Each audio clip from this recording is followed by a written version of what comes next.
మనకు తెలంగాణ వచ్చిన తర్వాత ఎన్నో సంక్షేమ పథకాలు అందించడం జరిగింది. అందులో భాగంగా ఈ మన క్రిస్మస్కి కానివ్వండి, మైనార్టీ వాళ్ళకి కానివ్వండి, వాళ్ళకి ఈద్ కా ముబారక్ తోఫా కానివ్వండి, క్రిస్మస్ వాళ్ళకి బట్టల పంపిణీ కార్యక్రమం, గిఫ్ట్స్ కానివ్వండి, ఎన్నో మనం సంక్షేమ పథకాలలో ఇది ఒకటి భాగంగా మనము ఆడపడుచులకు బతుకమ్మ కానుకలు కూడా ఇవ్వడం జరిగింది.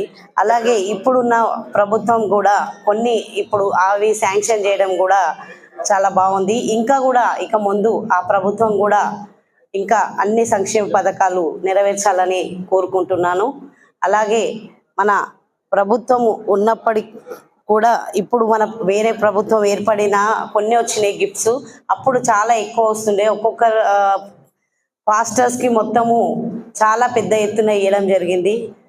15 ఒక్కో వార్డుకి కానివ్వండి, ఒక 5 ఎమ్మెల్యే గారిని అడిగి కూడా